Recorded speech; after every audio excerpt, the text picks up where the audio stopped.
ایک مرتبہ ابو لہب کے بیٹے عتیبہ نے بارگاہ رسالت میں گستاخی کی، یہاں تک کہ وہ بدبخت آپ صلی اللہ علیہ وآلہ وسلم پر جھپٹ پڑا اور آپ کے مقدس پیراہن کو پھاڑ ڈالا۔ اس گستاخی سے آپ کے قلب نازک پر انتہائی رنج و صدمہ گزرا۔ اسی جوش غم میں آپ کی زبان مبارک سے یہ الفاظ نکلے: اے اللہ، اپنے کتوں میں سے کسی کتے کو اس پر مسلط فرما دے۔ ایک مرتبہ جب ابو لہب اور عتیبہ دونوں تجارت کے لیے ایک قافلے کے ساتھ ملک شام گئے تو رات کے وقت مقام زرقا میں ایک راہب کے پاس ٹھہرے۔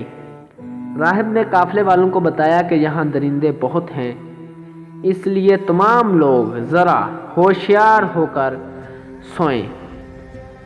یہ سن کر ابو لہب نے قافلے والوں سے کہا کہ اے لوگو، محمد صلی اللہ علیہ وسلم نے میرے بیٹے عتیبہ کے لیے ہلاکت کی دعا کی ہے، لہذا تم لوگ تمام تجارتی سامانوں کو اکٹھا کر کے اس کے اوپر عتیبہ کا بستر لگا دو اور سب لوگ اس کے ارد گرد سو جاؤ تاکہ میرا بیٹا درندوں کے حملے سے محفوظ رہے۔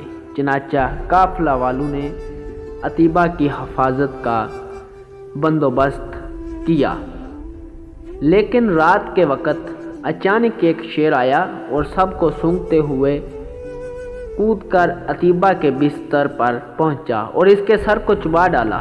شور سن کر قافلے والے اٹھے۔ عتیبہ کی بغیر سر کے لاش دیکھ کر لوگوں نے شیر کو تلاش کیا، مگر کچھ پتہ نہیں چل سکا کہ یہ شیر کہاں سے آیا تھا اور کدھر چلا گیا۔ Hi everyone, this is Asad Ali. Welcome in Asad World Stories TV. This channel is for Islamic stories. If you enjoy our videos, then hit on subscribe button, click on bell icon and click on all to get more updates from my channel. Thank you.